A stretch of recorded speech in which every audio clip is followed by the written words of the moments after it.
Bienvenue sur iGos News. Restez à l'écoute pour connaître les dernières actualités concernant le ministère de Dag Heward-Mills en Côte d'Ivoire. Vous devez vous détourner du péché. De toutes les batailles qu'un homme de Dieu devra jamais affronter, aucune n'est plus écrasante qu'une église qui refuse de croître. Êtes-vous frustré ? Êtes-vous fatigué de tout donner à un ministère qui semble aller nulle part ? Pasteur, et si la percée pour laquelle vous jeûnez et priez était déjà là ? Dag Heward-Mills Ministries a la solution. La Poimen Academy vous montrera exactement comment faire passer votre église à 1000 membres en un an. En utilisant les principes éprouvés présentés dans les livres de loin serviteur de Dieu Bishop Dag Heward-Mills. Ça marche ? Alors qu'est-ce que vous attendez ? Poimen Academy, votre ministère ne sera plus jamais le même. Inscrivez-vous au stand de DHMMCI ou contactez-nous sur ce numéro.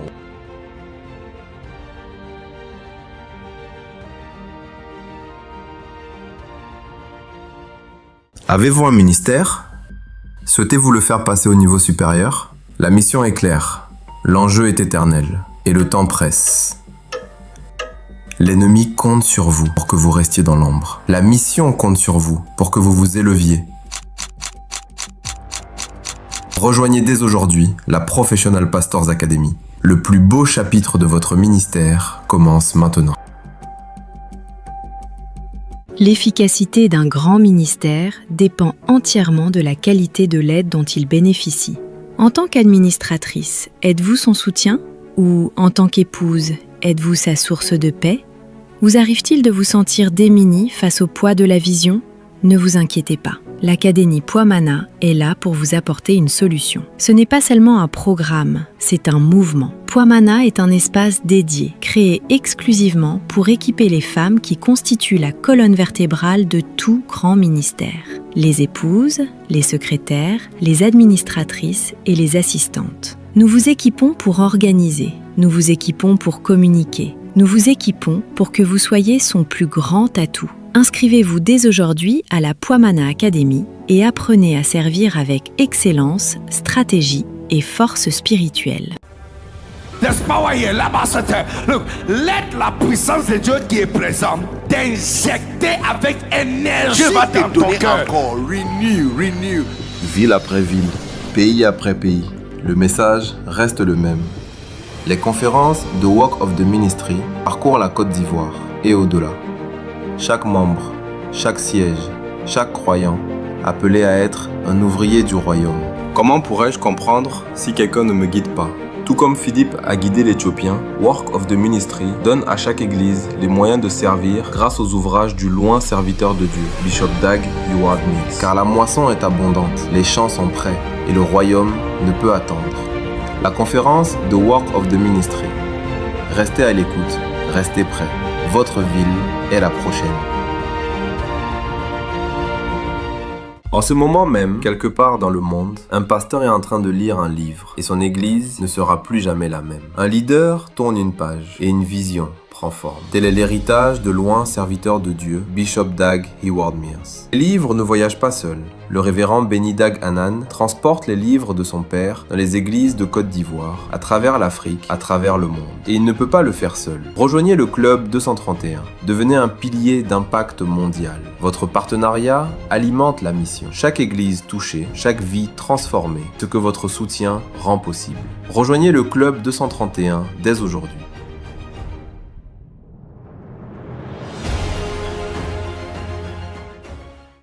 Merci d'avoir regardé iGos News. Votre saison de changement se poursuit ici, à iGos 2026.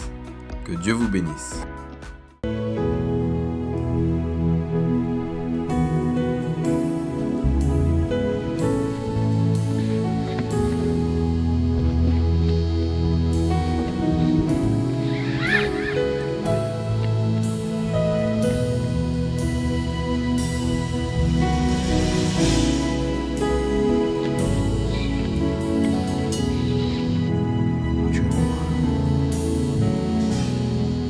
Je t'appelle Jésus. Tu es mon sauveur.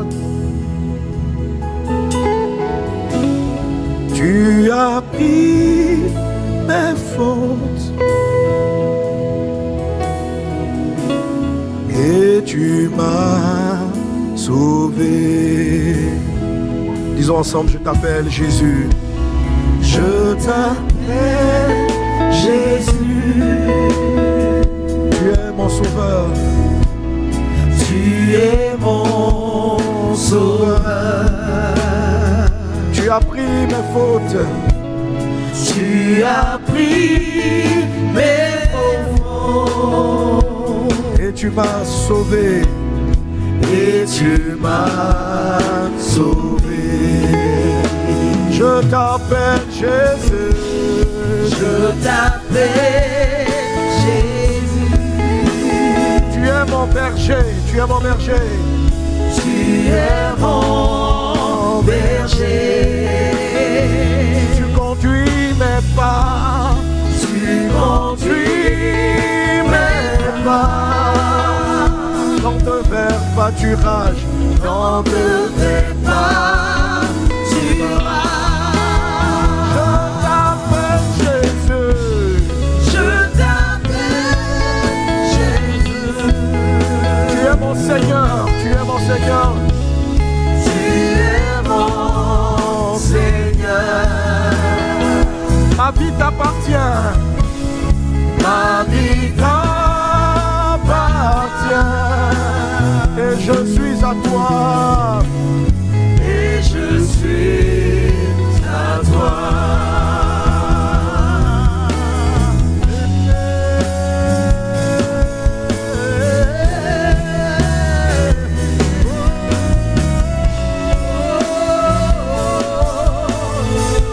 Nous voulons dire le grand nom de Jésus. Jésus.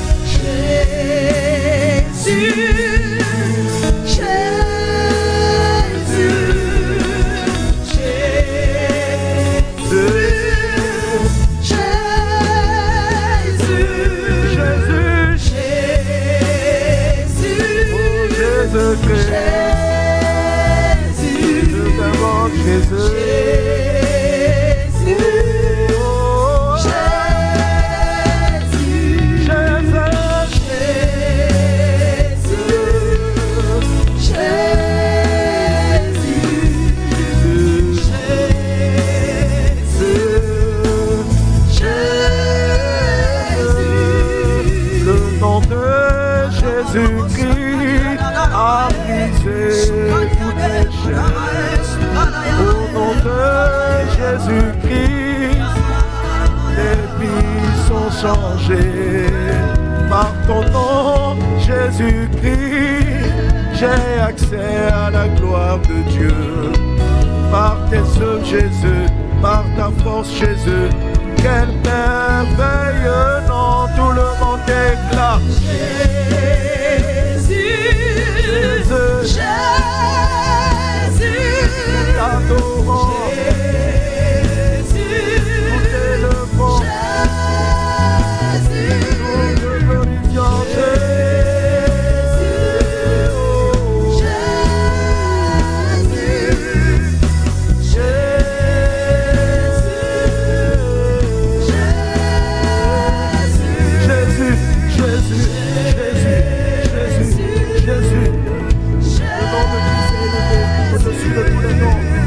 Ton nom, glorifie ton nom, célèbre ton nom. Le nom de Jésus-Christ a ouvert toute la voie. Dans le nom de Jésus, nos prières sont exaucées.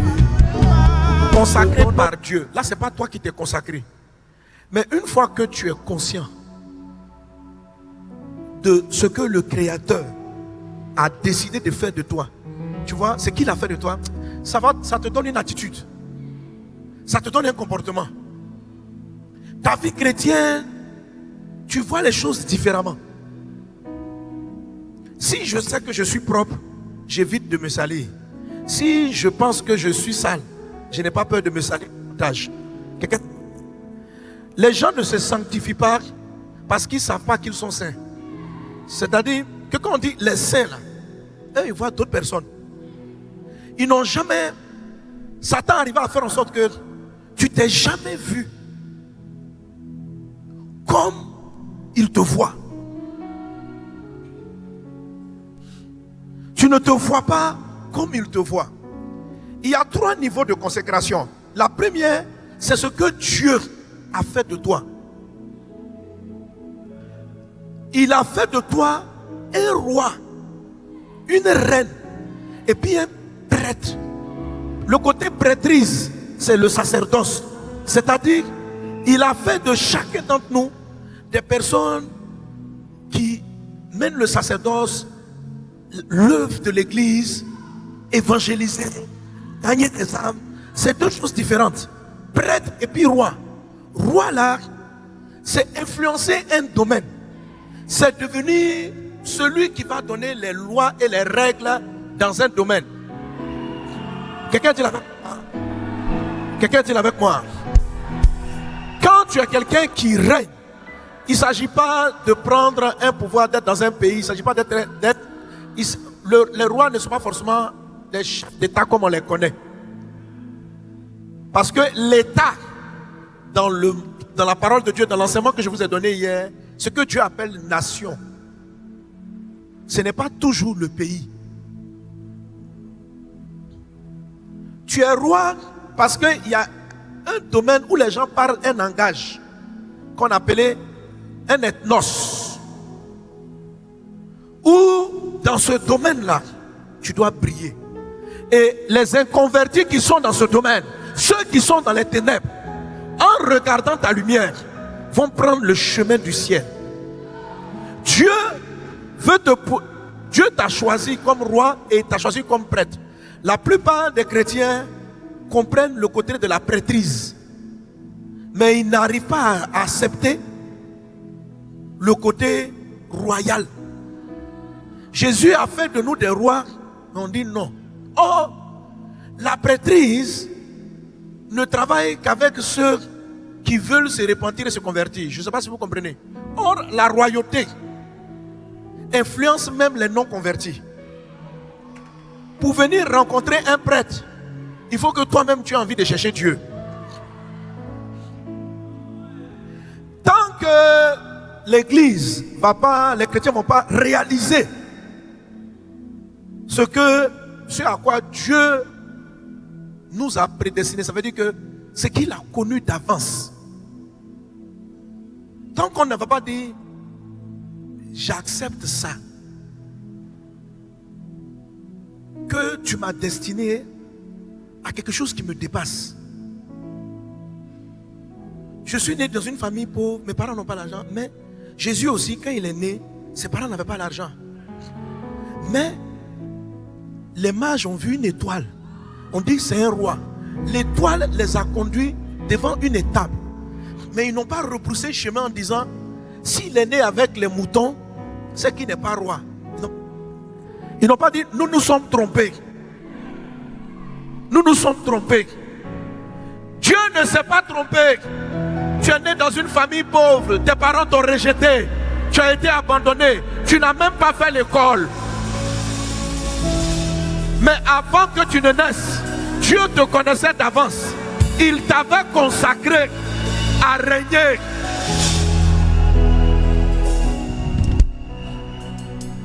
Avant que tu ne naisses, il t'avait consacré. Ça veut dire il t'avait dédié. Ce n'est pas une affaire de slogans. Ce n'est pas une affaire de crier. Quand Dieu te met à part, l'acte que tu dois faire, c'est ce que j'appelais hier Shanak. Tu dois à un moment donné, le jour où il se révèle à toi, le jour où tu te convertis, tu dois réaliser que, en fait, on a écrit quelque chose sur toi d'avance.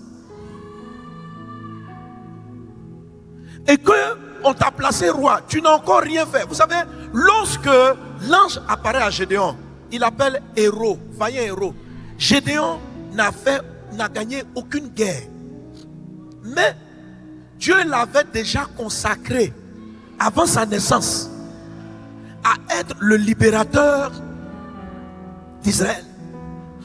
Mais lui-même, lorsqu'il regardait sa vie, voici la phrase qu'il prononce: je suis le plus pauvre dans une famille de pauvres. Nous sommes une famille de pauvres. Et puis Dieu vient, il dit vaillant héros. Il dit mais quel jour j'ai gagné une guerre? Nous avons des problèmes avec la consécration parce qu'à un moment, la première consécration qu'on appelle consacrée par Dieu, parce qu'il n'y a pas l'instant où on est d'accord. La première consécration, ce n'est même pas la sanctification, se mettre à part. La première consécration au ministère, c'est de regarder Dieu du dépit, de croire, d'accepter. Et cette acceptation, ça peut durer très longtemps. Parce que Satan va tout faire pour que tu aies une crise d'identité. Lorsque Satan est venu tenter Jésus, tout ce qu'il essaie de faire, l'amener à douter qu'il était fils de Dieu. Si tu es fils de Dieu, transforme la pierre en pain. Le problème n'était pas la pierre qui devait devenir du pain. Le problème est si Jésus transformait la pierre en pain, ça veut dire que lui-même il n'était pas sûr de qui il était.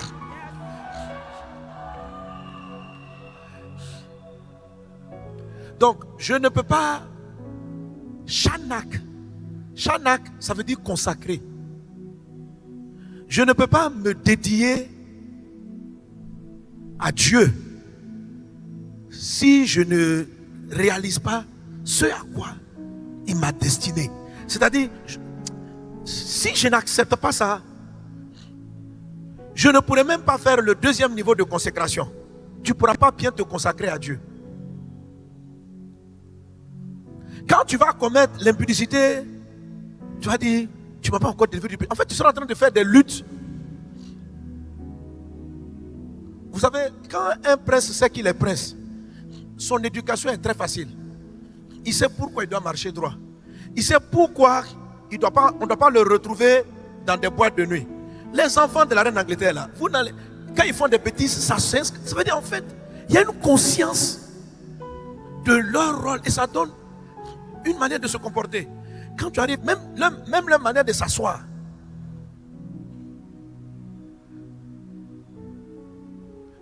Quand quelqu'un sait qu'il est destiné à faire même l'armée ou la police, est-ce que vous savez que ça change son attitude? Quand quelqu'un sait qu'il est destiné à devenir un grand sportif, il commence à faire des exercices régulièrement. Ça consacre son alimentation. Mais quand tu sais que quel que soit ce que tu manges, tu n'as rien à... En fait, tu ne cherches rien, quoi. Donc tu manges. Tu peux prendre du poids, tu t'en fous. Si tu as pris du poids et que tu décides de maigrir, c'est toi-même pour être bien dans ta peau. Mais quand tu es consacré à être performant au football, tu ne perds pas du poids pour ta santé. Tu perds des poids pour réaliser ta mission. Quand tu sais que tu es dédié à tel ministère et que tu en es conscient, ça te donne un comportement immédiatement.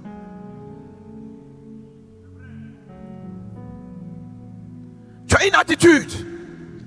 C'est alors que la sanctification, la consécration à Dieu prend un sens important. Ta consécration à Dieu n'est pas trop efficace parce que tu n'as pas réalisé que tu as été consacré par Dieu. Je comprends pas. Tu comprends ce que je veux dire? La deuxième étape, c'est consacrer à Dieu. La première, c'est consacrer. Ça veut dire que tu n'étais même pas né. Dieu t'a pris.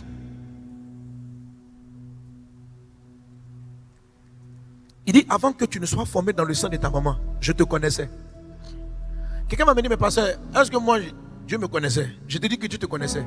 Parce que Romains chapitre 8, verset 28, 29, 30, dit ceci.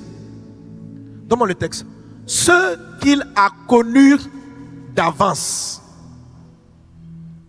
il les a aussi prédestinés. Prédestinés à être l'image de son fils. Alors ça veut dire quoi, connaître d'avance? Connaître d'avance, frère, il y a un état de l'homme. Je vais descendre en haut là, mes filles.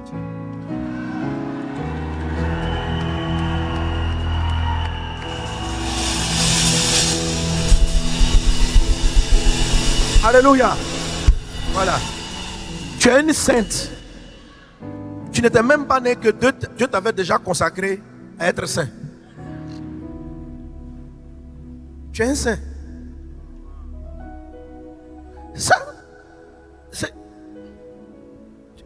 Ça veut dire, même pendant que tu péchais, il savait qui tu étais.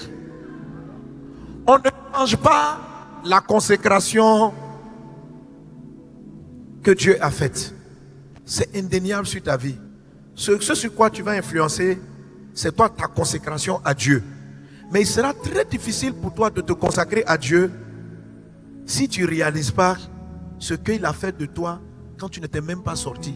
Si tu continues à te juger par rapport aux réalités de ta naissance, c'est-à-dire, quand je suis né, mes parents m'ont laissé, je suis quelqu'un de brisé. Tu n'es pas brisé. Tu es une reine. Je vais peut-être vous choquer. Il y a des choses bizarres dans la Bible.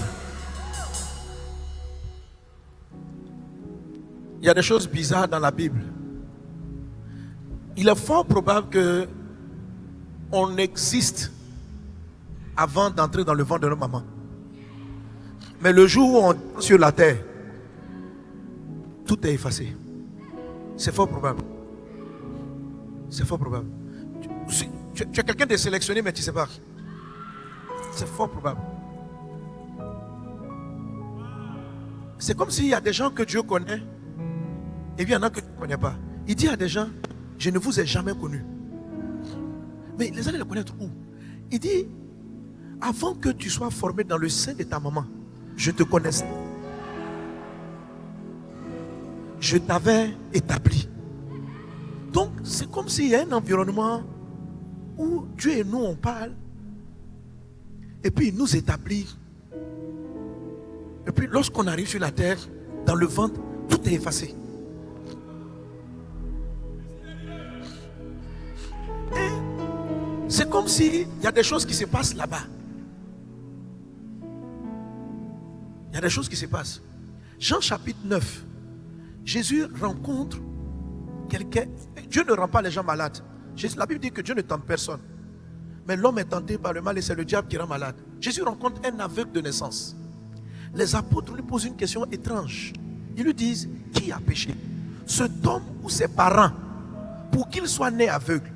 C'est-à-dire que eux, ils savaient qu'il était aveugle de naissance. Et ils demandent à Jésus, sa cécité là, est-ce qu'elle vient de ses parents, des péchés de son père ou de sa mère, ou est-ce qu'elle vient de ses propres péchés?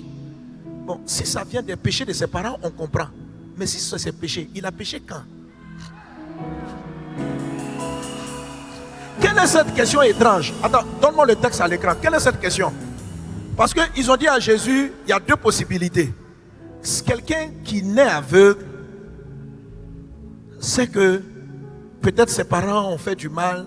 Donc leur punition, ça a été l'aveuglement de leur enfant. Donc ils posent la question. Projection, tu peux donner Jean chapitre 9, verset 1. Amen. D'où vient que ce soit né aveugle? Est-ce que c'est lui qui a péché? Jésus vient en passant un aveugle de naissance. On continue. Ses disciples lui firent cette question. Qui a péché? Cet homme ou ses parents? Regarde, pour qu'il soit né aveugle. Ils n'ont pas dit pour qu'il soit devenu aveugle. Donc, eux-mêmes me disent, qui a péché? Est-ce que c'est lui ou ses parents pour qu'il soit né aveugle? Bon, si c'est les parents, on comprend. Mais si c'est lui, il a péché quand?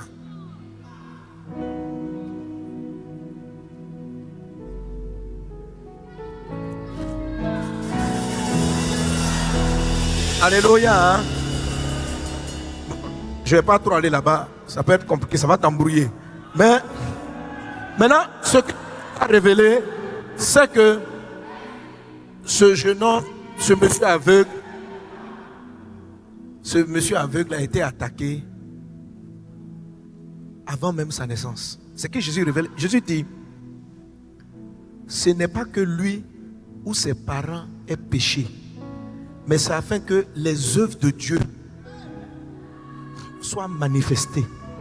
C'est-à-dire que ce gars-là, Satan l'a rendu aveugle. Parce que c'est quelqu'un qui doit manifester des œuvres de Dieu.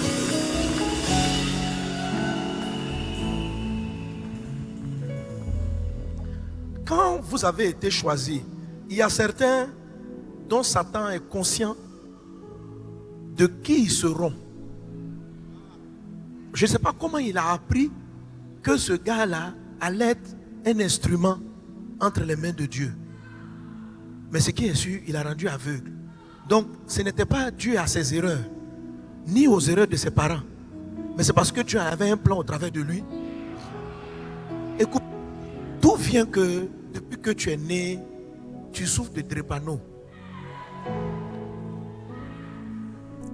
Tu es attaqué parce qu'il y a quelque chose qu'on t'a donné.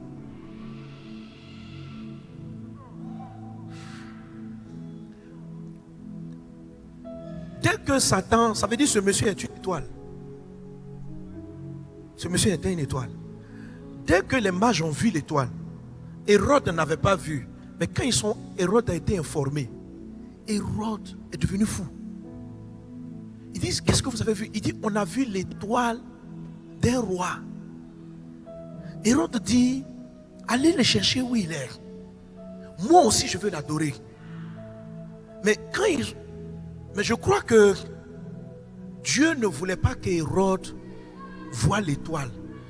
Dieu veut que ton étoile, lorsqu'elle apparaît, soit visible par des personnes bienveillantes.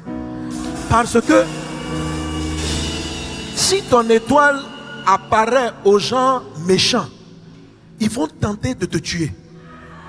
Ils vont mener des attaques sur toi. Et il y a à peu près 7 types d'attaques qui visent quelqu'un que Dieu a consacré. C'est-à-dire quelqu'un que Dieu a consacré. Il y a des gens, tes parents ont tout fait pour t'avorter. Mais c'est à cause de qui tu es. Tu n'avais encore rien fait. Mais ton étoile a été vue. Ton étoile. On dit, quand Hérode a entendu, Hérode les a appelés, il dit, mais qu'est-ce que vous avez vu? Il dit, on a vu une étoile. Mais l'étoile avait disparu. C'est pourquoi je crois que Dieu a voulu cacher ça à Hérode. Parce que les mages eux-mêmes étaient perdus. Et donc Hérode dit, bon, on va faire une enquête. Et il a appelé les docteurs de la loi. Il dit, regardez la Bible. Regardez. On nous parle de l'arrivée d'un grand roi. On dit, oui. Et dans nos textes, il va naître à Bethléem. Alors, quand ils ont commencé à sortir pour aller à Bethléem, l'étoile est réapparue. Et l'étoile les a orientés jusque là où Jésus était. Et ils ont ouvert leur trésor. Et un ange leur a apparu. Dieu leur a apparu. Il dit, ne repartez pas voir Hérode. Quand Hérode a vu que eux tous étaient partis, l'ange est apparu qui dit, prends Joseph. Joseph, prends l'enfant, quittez l'endroit. Parce que Hérode va tenter de le tuer. Jésus n'avait rien fait. Ses parents ne sont pas riches. Pourquoi toi, Hérode, tu peux te fâcher pour quelqu'un qui n'a rien fait? Et la Bible dit qu'il a fait massacrer tous les enfants de 0 à 2 ans parce qu'il voulait l'étoile. Je vous assure, vous n'avez aucune idée quand vous avez été consacré de ce que Satan peut faire pour vous éliminer. Ça veut dire toi-même, tu n'es même pas conscient. Mais il y a une guerre. Tes parents ne sont pas riches, on veut te tuer. Tu es né même dans un village, c'est-à-dire que on veut te tuer. Mais Jésus n'avait rien fait. Je prie dans le nom de Jésus que ton étoile soit cachée aux yeux des méchants.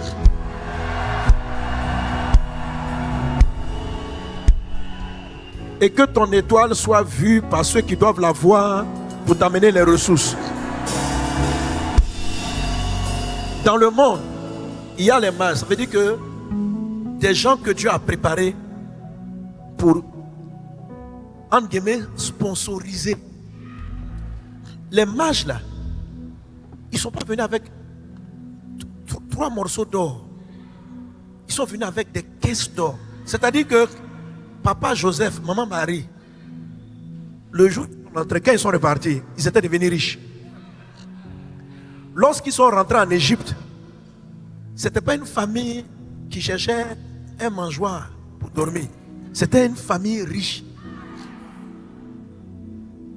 multimillionnaire, parce qu'on leur avait donné beaucoup d'or, beaucoup d'encens.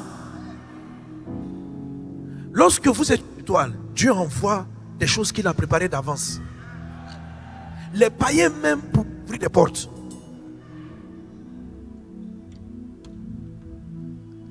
Amen. Amen.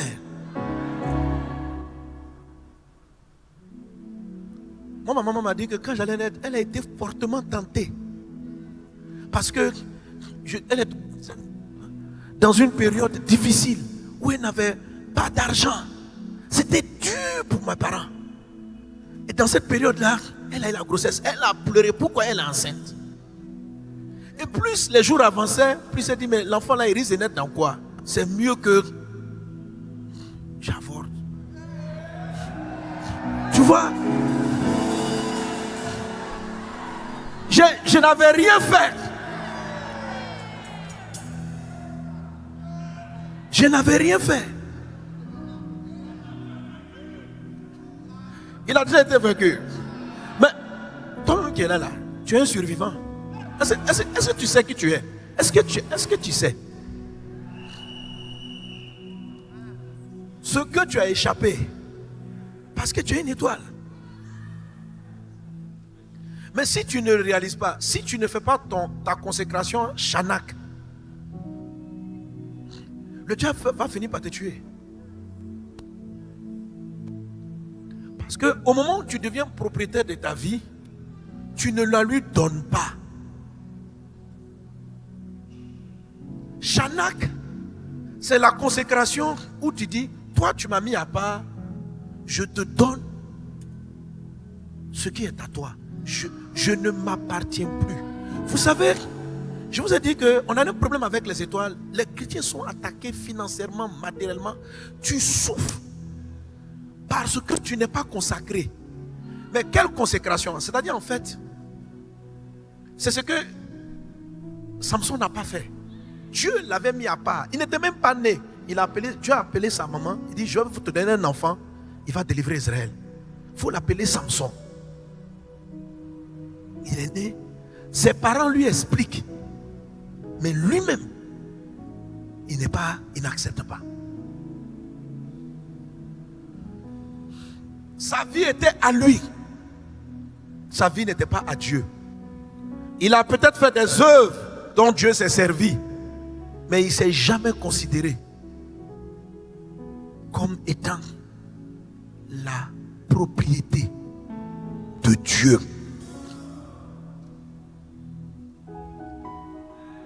Pour faire l'œuvre du ministère, les bonnes œuvres que Dieu a préparées pour vous, il y a un moment, avant que Dieu vous les révèle, il y a un moment, il faut que tu acceptes ce que le sang de Jésus qui t'a racheté là, c'est pourquoi il t'a racheté. Il faut que tu dises, tu m'as racheté pour faire de moi un prêtre. Un prêtre, ça veut dire un pasteur. Un prêtre, ça veut dire que tu as été sélectionné. Et puis dans un domaine pour régner comme un roi. Il t'a racheté pour ça. Quand il t'a acheté, ça veut dire que tu ne t'appartiens plus. Même s'il te laisse le pouvoir d'en jouir, tu dois en être conscient. Et cette conscience-là va orienter ta vie. Alléluia. Amen. Mais pendant que Hérode combat, Dieu aussi combat. Dieu aussi envoie ses anges. Ah oui. Ma mère dit, pendant qu'elle était en train de s'inquiéter, un jour elle pleurait. Et puis ses collègues de travail lui ont dit, mais tu es triste pourquoi? Elle dit vraiment... On dit, je ne sais pas qu'est-ce qu'elle a dit là, mais elle dit ses amis. ils ont lui envoyé des habits. Tout ce qui pouvait faire des soucis d'inquiétude. Changer son logement. La mettre dans un meilleur endroit. Dieu a envoyé des anges. Tout ce qui était sujet d'inquiétude. Comment je vais l'habiller? Quelqu'un a amené. Comment je vais faire? Quelqu'un a amené. Écoutez, si vous prenez le temps d'écouter votre histoire, vous allez savoir que Satan vous a combattu, mais il y a une main étrange qui t'a fait sortir, qui t'a gardé. De la maladie, tu t'es relevé. Ou on pensait que tu étais mort, tu t'en es sorti. Je dis que tu es inconsacré.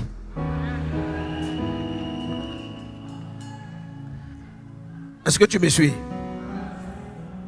Alléluia. Tu dois prier. Tu vas prier. Tu vas prier. Donc, quand Dieu nous met à part, nous-mêmes, nous devons nous dédier. Et cette dédicace-là, ça commence par la conversion réelle. C'est ce qu'on appelle Shanak. Si tes parents, qui sont bientôt là-dessus, si tes parents sont conscients de cela, quand vous vous battez, Satan combat, vous n'arrivez pas à enfanter, vous n'arrivez pas à vous marier. Il est fort probable que vous soyez un consacré qui porte des enfants consacrés. Parce que quand toi tu es consacré à transporter un enfant consacré, le dragon te combat aussi. Celui qui attaque les étoiles, c'est le dragon. Apocalypse chapitre 12 dit que quand le dragon a été jeté, il a pris sa queue, il a tiré avec lui un tiers des étoiles. Et la Bible dit qu'il y avait une femme qui avait 12 étoiles. Il s'est tenu devant elle, attendant l'enfant qu'elle allait enfanter pour le manger. Le dragon rouge. Donc il y a des gens dont la naissance même est attendue. La femme a été poursuivie. Donc les parents des consacrés sont combattus. Les consacrés sont combattus. Donc les parents même, s'ils ont donné leur vie à Jésus, ils doivent eux aussi se consacrer à Dieu. On a dit à la maman de Samson, Dieu va te visiter, tu vas porter un consacré. Toi-même consacre-toi. La maman de Samson ne devait pas prendre du vin. Elle devait se comporter comme un nazirien. Mais elle n'était pas nazirien parce qu'elle allait enfanter un nazirien. Je veux dire souvent, ton ventre est attaqué, tu n'arrives pas à avoir d'enfant parce que le dragon a détecté. Il a vu un mouvement des anges vers toi. Il a dit, donc soit c'est elle la consacrée, soit il va enfanter quelqu'un qui est dangereux pour nous. Arrêtons-le. Arrêtons-la. Rendons tous les enfants qu'elle va avoir, rendons-les malades. Empêchons-la d'enfanter. Satan a à peu près 7 types d'attaques qu'il fait contre ceux que Dieu a consacrés. Parce que la Bible dit, le dragon a 7 têtes. La sorcellerie, l'envoûtement. 2, le sexe. Violer, te conduire dans le péché du sexe. C'est avec cela qu'il a détruit Samson. Quelqu'un qui a été consacré par Dieu doit savoir que tu dois réaliser que ton corps, il dit vos membres appartiennent à Christ. Ne savez-vous pas? Mais quand tu es converti, consacré là, ça veut dire consacré à Dieu. C'est que ma vie même appartient à Dieu. Votre corps, il dit, ne savez-vous pas, n'êtes-vous pas conscient que votre corps est le temple du Saint-Esprit? Et puis il dit, le passage dit, ne savez-vous pas que vous ne vous appartenez plus à vous-même? Autrement dit, pourquoi dans l'église de Corinthe, certains vivaient dans l'impudicité? Parce qu'ils n'avaient pas réalisé qu'ils ne s'appartenaient plus.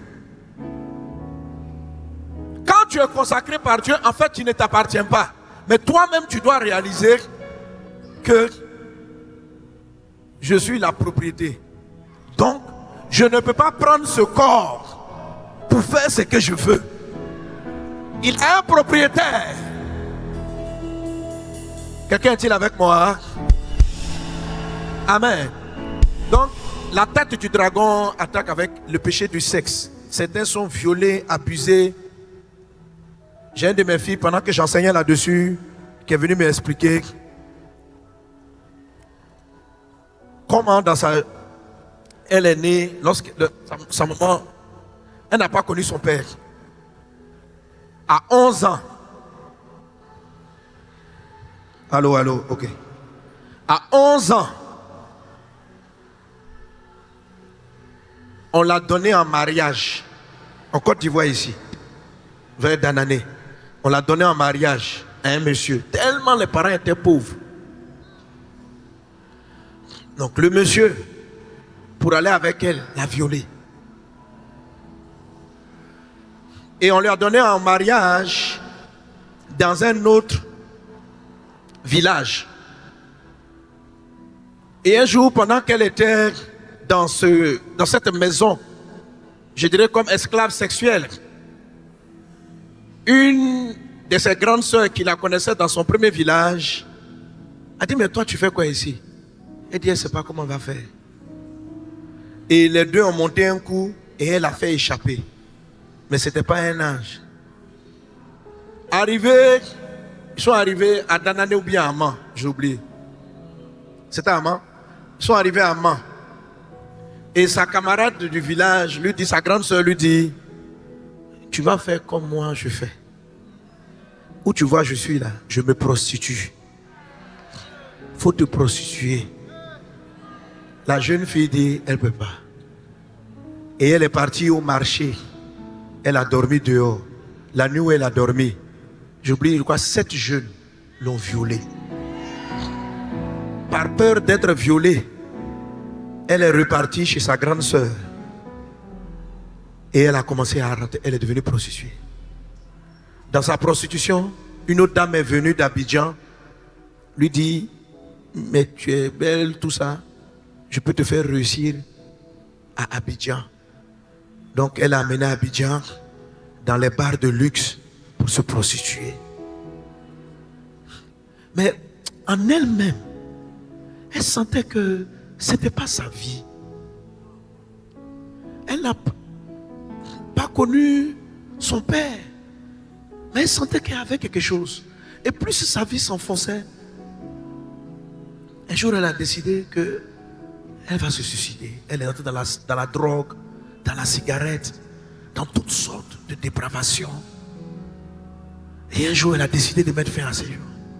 Mais Dieu, et je bénis Dieu, une de mes filles ce jour-là, elle s'est mise sous la pluie, elle dit: elle va se suicider.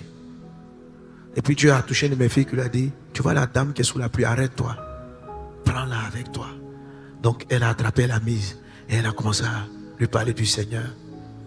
Quelque temps après, elle s'est donnée à Jésus, on l'a baptisée. Amen. Elle sert Jésus malgré toute sa souffrance. Tu te la vois aujourd'hui, tu vas rendre grâce à Dieu. Une très belle femme mariée, bénie avec son mari, servant le Seigneur. Et son ministère n'est pas fini. Je ne sais pas ce que tu as vécu, mais quand tu vas transporter une destinée, il y a des guerres que tu traverses avant même ta conversion. L'apôtre Paul, il y a une des têtes du dragon, c'est de t'éloigner du christianisme. L'apôtre Paul dit: quand il a plu à Dieu, qui m'avait choisi depuis le sein de ma mère, de me mettre à part, aussitôt. Ça veut dire que lui aussi il dit: Dieu l'a choisi d'avance, mais il a connu Jésus plus tard. Il a connu Jésus plus tard. Mais regardez comment il faisait partie des persécuteurs du christianisme. Parce que le dragon l'a amené à renier la foi. Quand vous avez un de vos enfants qui refuse l'évangile fortement, peut-être que c'est quelqu'un que Dieu a consacré. Quand vous avez un de vos enfants qui enchaîne maladie sur maladie, ça doit être quelqu'un que le ciel a consacré. Quand toi-même, ta vie est trop étrange, tu as été choisi. Quand tu es conscient que tu as été choisi, si c'est ton enfant, il faut le shanak. C'est-à-dire, il faut le prendre et dire à Dieu, je deviens son tuteur. Il est à toi. C'est différent de présenter votre enfant au culte. Ça, présenter au culte, ça bénit mon enfant. Mais le donner à Dieu, pour dire, il devient toi. Il y a une de mes filles qui chante avec moi, Olivia, elle rendait le témoignage. Elle dit, Dieu lui a dit ça sur un de ses enfants. Elle dit, mais comment je dois l'éduquer? Et puis Dieu lui a dit, quand Anne m'a donné son futur enfant, il me l'a donné, elle me l'a donné, Samuel a été éduqué au milieu des enfants qui ne craignaient pas Dieu. Les enfants du sacrificateur Élie étaient des pervers dans la maison de Dieu. Et Dieu dit, est-ce qu'ils l'ont contaminé? Et elle répond au Seigneur, non. Il dit, tu sais pourquoi? Parce que comme tu me l'as donné, c'est moi-même qui l'ai éduqué. Je l'ai éduqué différemment. Ce que je suis en train de vouloir dire, c'est que quand tu chanaques, l'enfant n'est plus à toi. Dieu gère. Quand toi-même tu pries et puis tu dis, je me donne, Dieu prend ta vie. Mais quand tu t'es pas entièrement donné à ce que Dieu a décidé de faire de toi, Dieu n'est pas au contrôle de ta vie. C'est la raison pour laquelle beaucoup d'autres problèmes continuent de t'arriver malgré ta conversion. Dieu ne contrôle pas ta vie. Parce qu'il n'y a jamais un moment où tu as réalisé que tu es un serviteur de Dieu pour Dieu. Aujourd'hui, l'œuvre du ministère commence par cela. J'ai été choisi. Si tu as été choisi, tu fais quoi encore dans le vol? Tu fais quoi dans le mensonge? Tu es quelqu'un d'unique. Mentir, c'est pas... Quand toi-même tu mens, tu n'es pas à l'aise. Tu veux faire comme les autres. Tu n'es pas tous les autres. Un pasteur qui sait ça, écoutez, serviteur de Dieu, mis à part, ça va vouloir dire quoi? Vous allez arriver au milieu même de plusieurs pasteurs. Et quand tu sais que tu as été consacré, il y a des choses qu'ils font. Toi, tu sais que tu ne dois pas faire. Vous pouvez être dans un département, dans l'église là, tout le monde prend l'argent. Mais toi-même, tu dis, mais si tout le monde fait ça, moi aussi j'ai besoin d'argent. Quelque chose va dire en toi, c'est pas ta nature. Tu dois. Et toi qui es dans la tricherie dans l'église, c'est parce que tu n'as pas encore réalisé que le dragon t'a attaqué avec la pauvreté. Parce que tu as été choisi.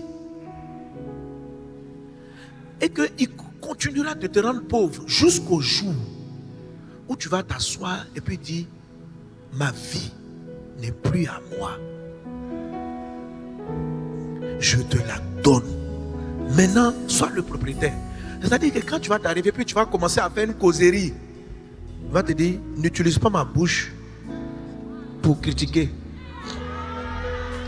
Ah, quand tu es consacré, si la bouche là est la bouche de Dieu, tu ne peux pas la mettre dans toutes les causeries. Alors une fois que tu as chanak, accepté d'avoir été choisi, ça devient plus facile de te consacrer à Dieu. Et je termine avec cela. Donne-moi le temps. Amen. Je termine avec ça. Alléluia.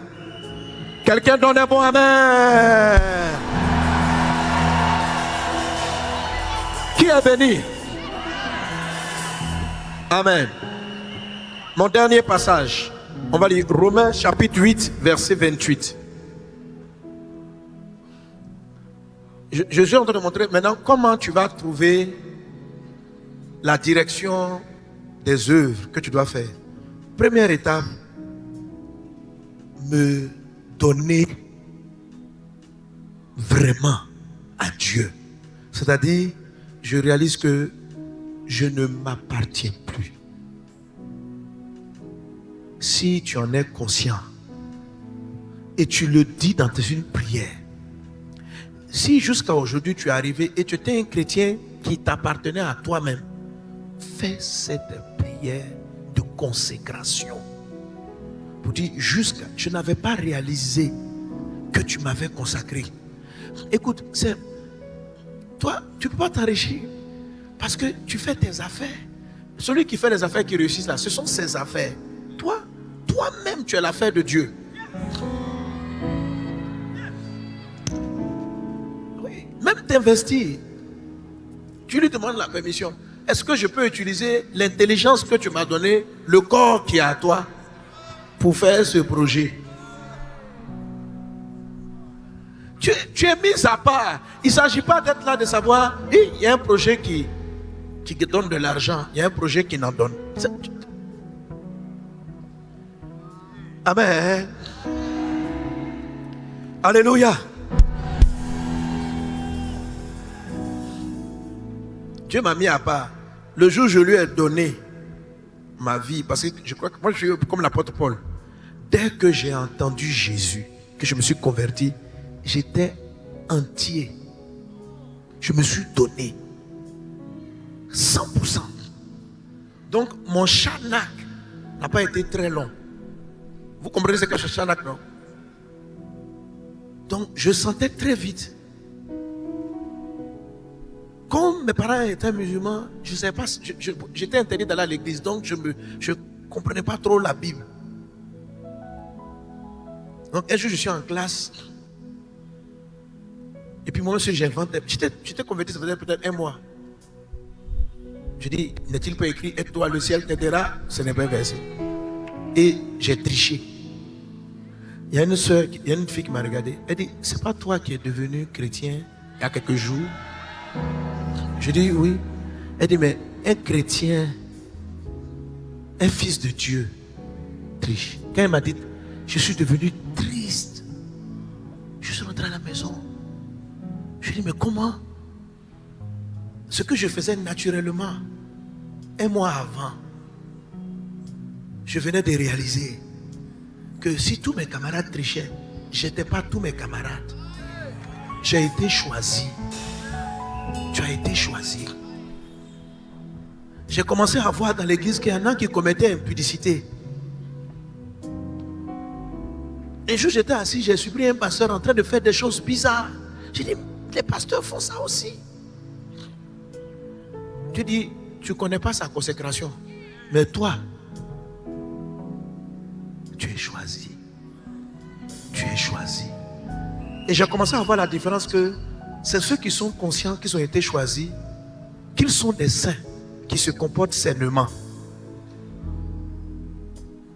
Ceux qui ne sont pas compris, ils luttent pas à pas. Que Dieu te donne de chanak. Après cela, il dit, ceux qu'il a connus d'avance, il les a prédestinés. Je vais m'arrêter dans quelques minutes, mais je vais te parler un peu de consacrer à Dieu. Consacrer à Dieu. Alors, Romains chapitre 8, verset 28. Est-ce qu'on peut avoir le texte? Et puis, Mike, donne-moi le livre de... Il y a un livre de Bishop Dag qu'on appelle La prédestination. Amen. Alléluia. Moi, mon message que je te donne, je le prends de ce livre. Donne-moi les 12 points d'influence. Voilà. Maintenant, je vais toucher un autre point qui est dans ce livre. Marcher devant la face de Dieu. Comment un consacré prie? Amen. Quand tu as chanak, comment tu vas trouver les bonnes œuvres? Ce que Dieu a destiné, tu n'étais même pas né là. Comment ça vient? C'est ce qu'il explique. Il dit, car tout concourt bien de ceux qui aiment Dieu. Oui, le texte. Allons-y, verset d'après. Donne-moi le texte, ramène. Nous savons du reste que toute chose concourt bien de ceux qui aiment Dieu et qui sont appelés selon son dessein. On continue. Verset 29. Lisons ensemble. Car ceux qu'il a connus d'avance, il les a aussi prédestinés à être semblables à l'image de son Fils, afin que son Fils fût le premier-né entre plusieurs frères. Amen. Alléluia. Donc, quand on dit Dieu t'a connu d'avance, ça veut dire qu'il t'a déjà établi prophète, quelqu'un qui va influencer le domaine du sport, qui va influencer la nation des couturiers, c'est déjà écrit. Donc ceux qu'il a connus d'avance, il les a prédestinés.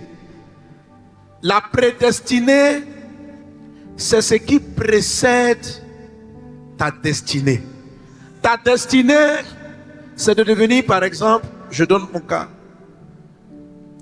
pasteur, gagneur d'âme. D'abord, quand gagneur d'âme en Côte d'Ivoire, mon ministère commence en Côte d'Ivoire.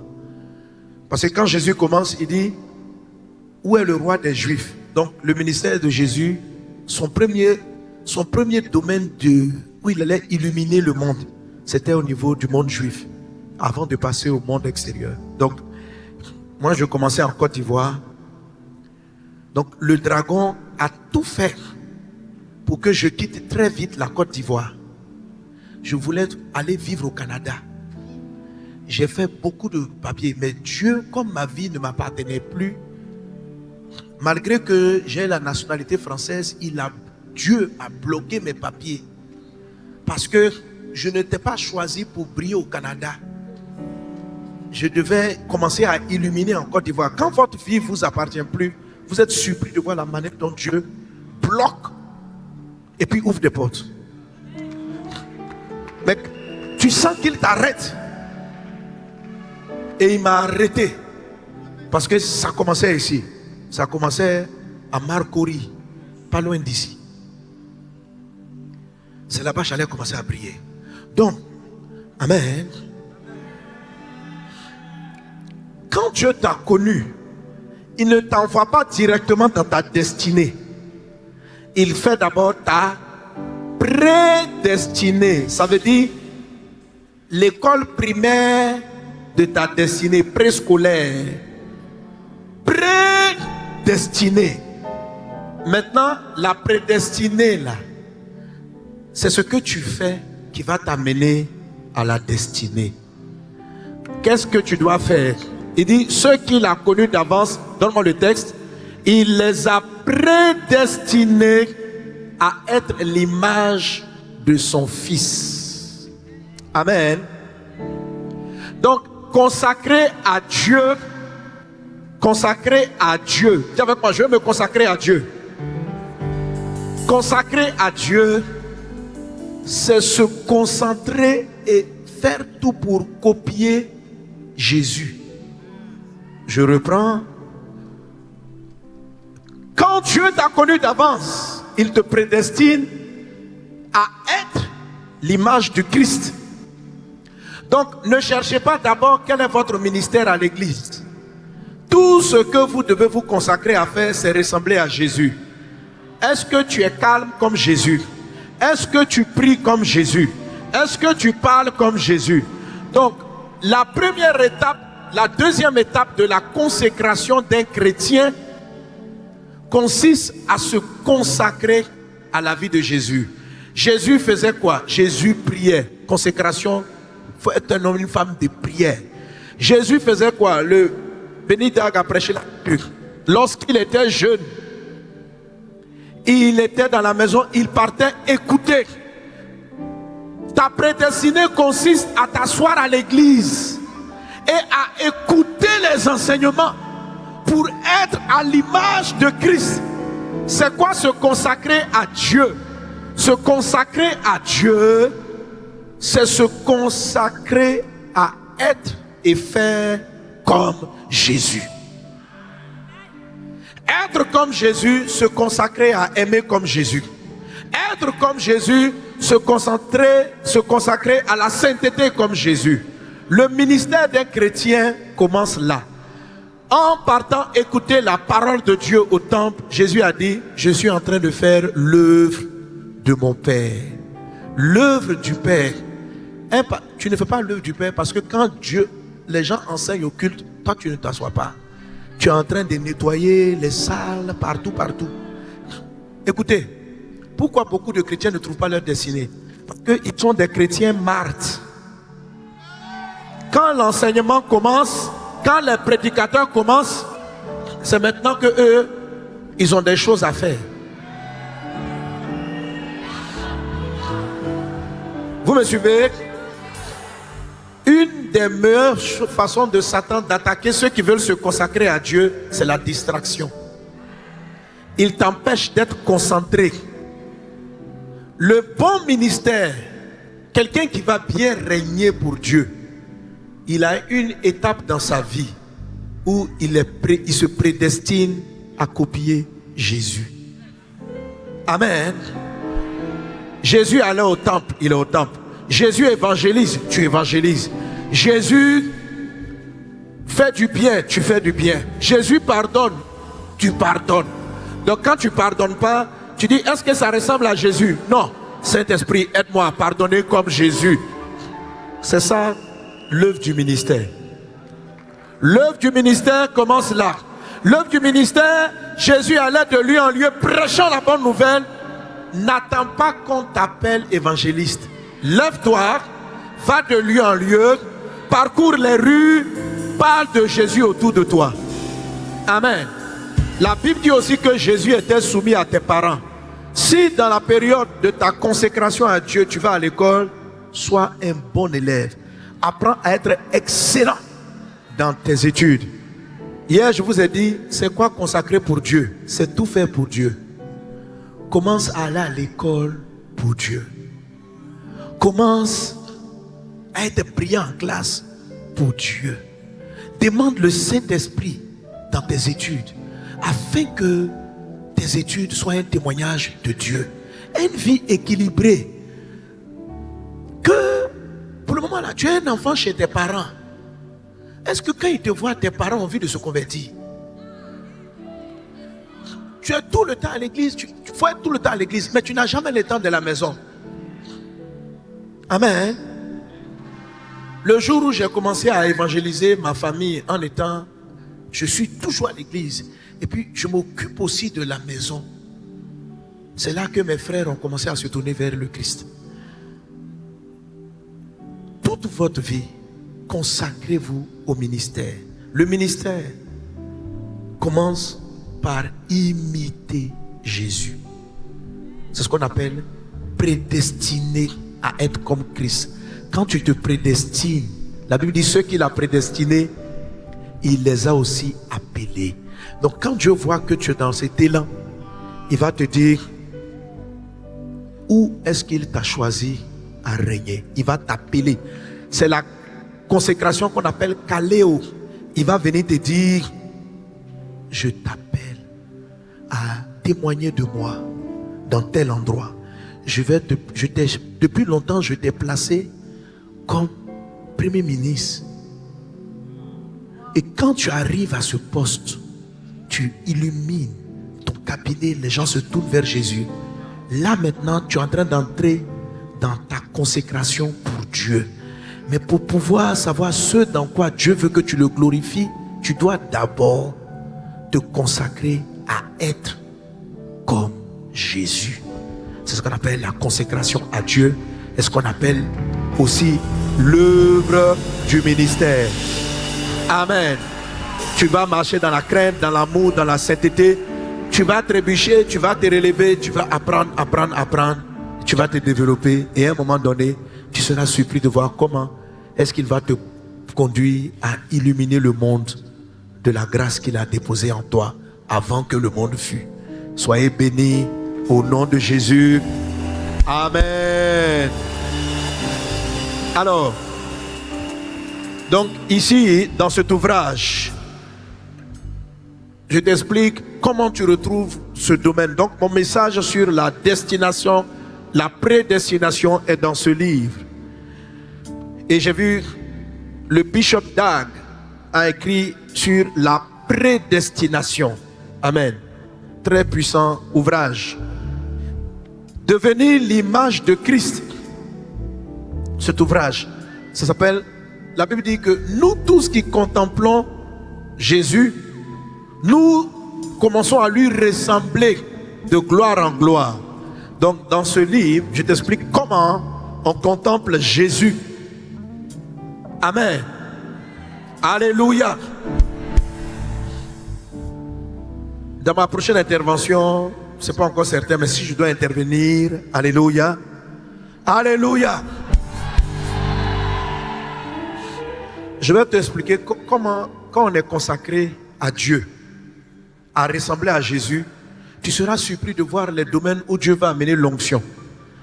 Alors, je vais dire une chose. C'est quoi la consécration?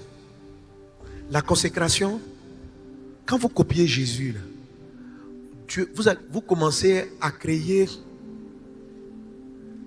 les routes. Bon, je vais expliquer simplement. Prenons l'onction de Dieu, c'est de la puissance. C'est comme de l'électricité. C'est comme de l'électricité. C'est de la lumière. Jésus est la lumière. C'est lui la source. Donc, quand l'électricité arrive dans votre maison, par le compteur, l'électricité ne va que là où vous avez conduit un câble. Je suis en train de dire que l'électricité est dans ta maison. Ta chambre peut ne pas être éclairée parce que tu n'as pas conduit un câble là-bas. Pour allumer la lampe et puis mettre ton ventilateur, tu prends l'électricité qui arrive au compteur là, tu l'amènes dans la lumière, tu l'amènes dans les prises, tu l'amènes dans des pièces. Dieu a tout pouvoir, mais l'onction ne peut pas agir là où tu n'as pas créé de câble. Je suis en train de l'expliquer. Par exemple, Dieu peut guérir tous les malades. L'onction est sur moi. Mais pour que la lumière et l'énergie de guérison des malades arrivent, il faut que je câble, je mette les fils jusque dans la chambre du don des malades. Je ne sais pas si vous me suivez. Un pasteur qui se consacre, par exemple, à la parole de connaissance, ok? C'est comme s'il a pris un câble et il l'a amené dans cette chambre où il voit comme Dieu voit. Mais s'il n'a pas amené le courant de Dieu dans la guérison, il va voir leurs problèmes, mais il n'a pas la puissance pour les guérir. Il a la puissance pour voir, ça c'est la lumière, mais il n'a pas la puissance pour guérir. Pourquoi? Parce que le câblage là, c'est ce qu'on appelle, c'est la consécration à Dieu qui vous fait des câbles. C'est-à-dire, si tu veux copier Jésus en miracle, tu crées une consécration parce que tu es prédestiné à être comme Christ. Oh, Jésus ressuscitait les morts. Donc, quand tu te concentres sur ça, ça va faire que l'électricité et la résurrection des morts vient venir. Si tu veux comprendre bien la parole, tu veux devenir enseignant, Jésus a tout. Mais nous, notre consécration à Christ consiste pas à pas à bâtir le Christ dans nos vies. À un moment donné, ton don est très clair. Tes capacités sont très claires. Parce que tu as fait la consécration pour mettre l'énergie dans ta prédication. Tu as fait la consécration pour voir ce que les autres ne voient pas. Tu as mis l'énergie dans l'enseignement. Tu as mis l'énergie dans les révélations. Tu as mis l'énergie spirituelle dans le caractère. Tu as beaucoup d'énergie. Quelles que soient les tentations, tu es fort. Pourquoi? Parce que dans ta consécration à Dieu, tu as copié Christ dans tous les domaines où il te montrait. Tu deviens fort. Que Dieu vous bénisse. Arrête là. Amen. Gloire à Dieu. Tu es béni dans le nom de Jésus. Alléluia. Alors, ce que je suis en train d'expliquer là, tu l'as dans cet ouvrage-là. Comment on câble? Qui veut câbler? Qui veut envoyer les fils électriques? Vous sentez, là où vous avez besoin de consécration, sur les problèmes injustes que vous avez l'impression que Dieu ne résout pas. Si tu es triste de voir de nombreuses personnes mourir du cancer et que tu pries et ils ne sont pas guéris, c'est parce que tu n'as pas envoyé l'électricité de Dieu là-bas. Mais tu as amené l'électricité de Dieu dans d'autres pièces. C'est pourquoi l'apôtre Paul dit que Christ soit édifié, recherché abondamment de dons. Donc si tu as le don de parole de connaissance, que tu n'as pas le don de guérison, il y a des malades qui vont mourir que tu aurais pu guérir. Parce que dans la chambre de l'hôpital de ta vie, il n'y a pas d'électricité dans la chambre là. Tu n'as jamais pris le temps de prier et de câbler le don de miracle. Tu as juste câblé ton don d'évangéliser. Mais tu n'as pas câblé la prière pour les malades. Alors Dieu va te faire enchaîner plusieurs gens qui vont souffrir. Et tu vas pleurer. Il va dire, je veux les sauver.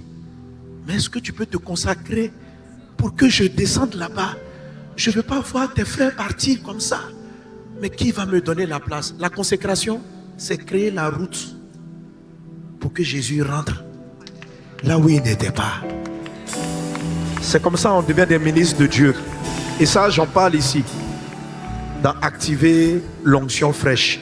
Que Dieu vous bénisse abondamment. Amen. Alléluia. Je vais encore donner l'occasion à quelqu'un de semer une offrande dans ce programme. Qui est béni par la parole? Vous êtes calme, hein? André, tu n'as pas bien compris mon message. Amen.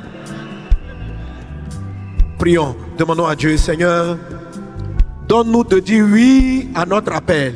Donne-nous de nous dédier à te ressembler. Élève la voix, parle à Jésus, parle à Dieu. Briando sukata rabasoro brada glorianta rababa.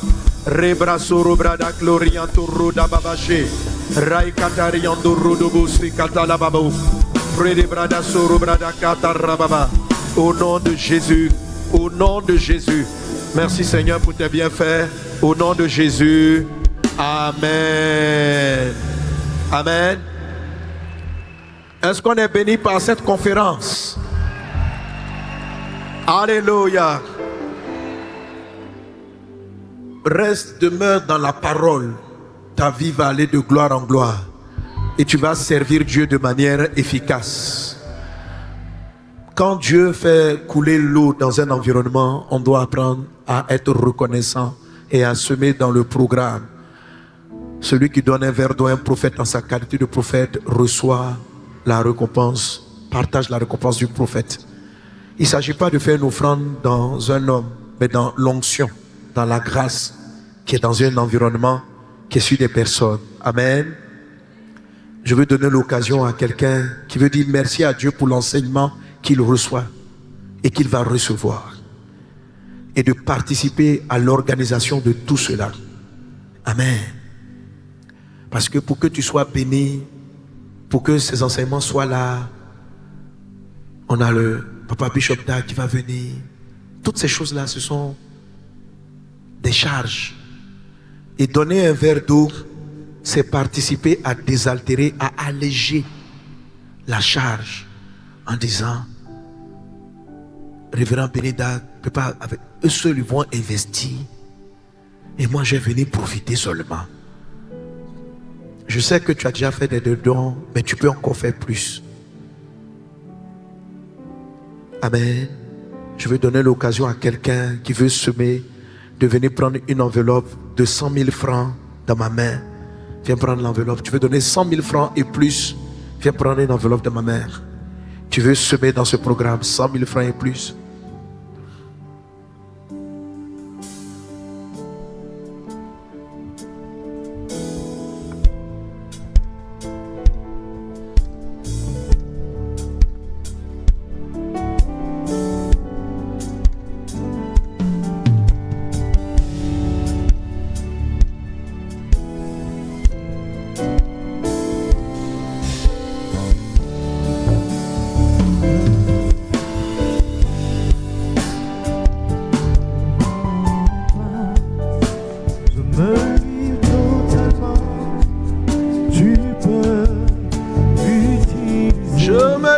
me livre totalement.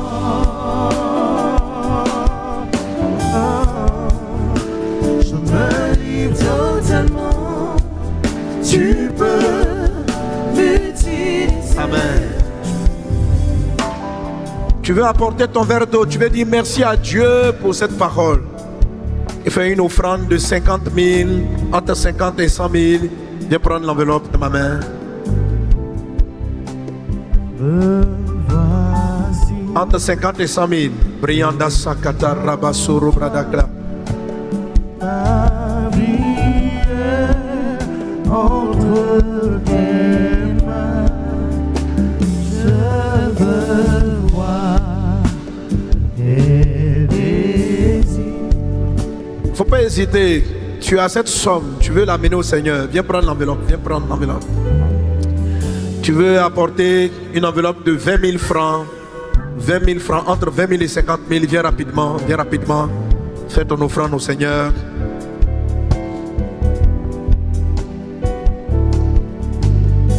Je me livre. Je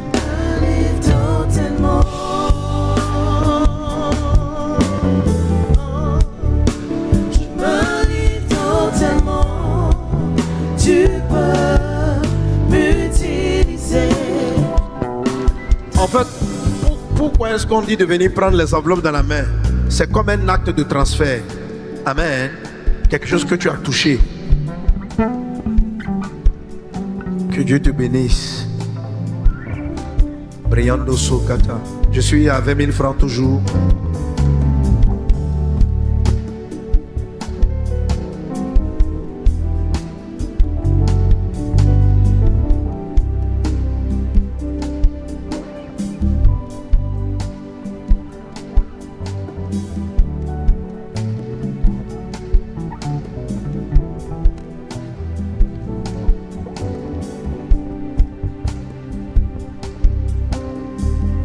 Alléluia.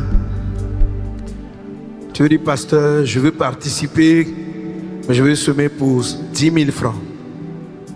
10 000 francs. Viens rapidement.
Que Dieu te bénisse. Que le Seigneur t'accorde une vie de consécration exceptionnelle. Que ta vie soit dédiée au Seigneur. Sois un instrument puissant entre les mains de Dieu. Brenda Sukata Rianto Rodova Satalababa Brayanda Rabazo. Oh Jésus, merci pour cette armée qui se lève pour te servir, qui se lève pour proclamer ta parole. Merci Saint-Esprit. Amen, amen. Mon dernier appel pour ceux qui veulent participer pour une offrande de 5 000 francs. 5 000 francs que tu veux apporter. Viens rapidement, viens rapidement. Qu'il te touche, que son feu soit sur toi, que le feu t'anime, que les enseignements qui sont partagés soient ton partage, que ta vie chrétienne entre dans cette dimension de grâce. Ok, c'est la même enveloppe. Amen. Que ta vie entre dans cette dimension, que la faveur de Dieu surabonde. Seigneur, merci pour ton feu qui nous anime. Merci pour ton feu qui nous anime. Merci pour ces hommes et ces femmes consacrés qui s'élèvent. Dans le nom de Jésus. Dans le nom de Jésus. Dans le nom de Jésus. Briando Sorobra Yakata Riando Rodobush. Sherebra Dalariando Robababasa.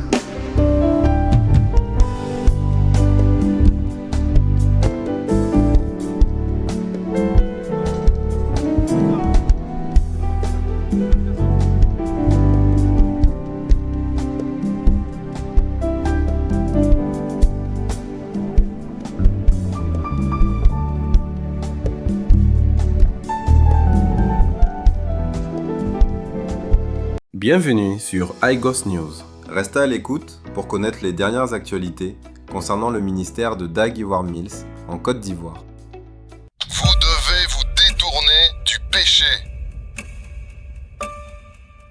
De toutes les batailles qu'un homme de Dieu devra jamais affronter, aucune n'est plus écrasante qu'une église qui refuse de croître. Êtes-vous frustré ? Êtes-vous fatigué de tout donner à un ministère qui semble aller nulle part ?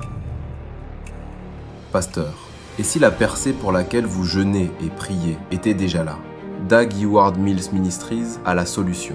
La Poimen Academy vous montrera exactement comment faire passer votre église à 1000 membres en un an. En utilisant les principes éprouvés présentés dans les livres de loin serviteur de Dieu Bishop Dag Heward-Mills. Ça marche ? Alors qu'est-ce que vous attendez ? Poimen Academy, votre ministère ne sera plus jamais le même.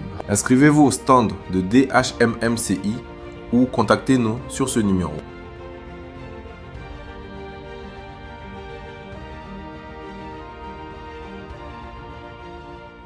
Avez-vous un ministère ? Souhaitez-vous le faire passer au niveau supérieur ? La mission est claire, l'enjeu est éternel et le temps presse. L'ennemi compte sur vous pour que vous restiez dans l'ombre. La mission compte sur vous pour que vous vous éleviez. Rejoignez dès aujourd'hui la Professional Pastors Academy. Le plus beau chapitre de votre ministère commence maintenant. L'efficacité d'un grand ministère dépend entièrement de la qualité de l'aide dont il bénéficie. En tant qu'administratrice, êtes-vous son soutien ? Ou en tant qu'épouse, êtes-vous sa source de paix ? Vous arrive-t-il de vous sentir démunie face au poids de la vision ? Ne vous inquiétez pas. L'Académie Poimana est là pour vous apporter une solution. Ce n'est pas seulement un programme, c'est un mouvement. Poimana est un espace dédié, créé exclusivement pour équiper les femmes qui constituent la colonne vertébrale de tout grand ministère. Les épouses, les secrétaires, les administratrices et les assistantes. Nous vous équipons pour organiser, nous vous équipons pour communiquer, nous vous équipons pour que vous soyez son plus grand atout. Inscrivez-vous dès aujourd'hui à la Poimana Academy et apprenez à servir avec excellence, stratégie et force spirituelle. There's power here, là-bas, look, let la puissance de Dieu qui est présente t'injecter avec énergie. Dieu va te dans ton donner cœur. encore. Renew. Ville après ville, pays après pays, le message reste le même. Les conférences de Walk of the Ministry parcourent la Côte d'Ivoire et au-delà.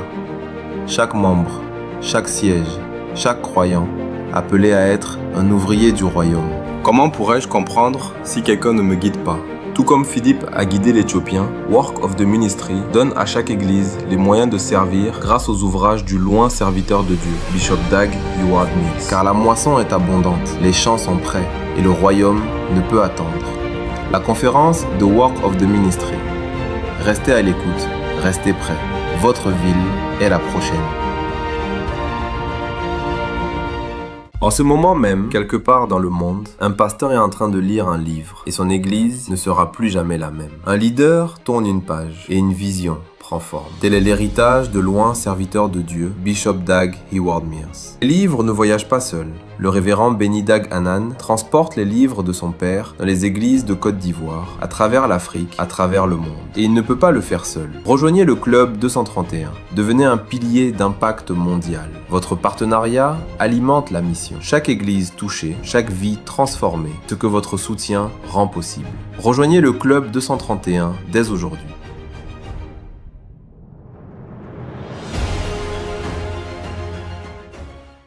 Merci d'avoir regardé iGos News. Votre saison de changement se poursuit ici, à iGos 2026. Que Dieu vous bénisse.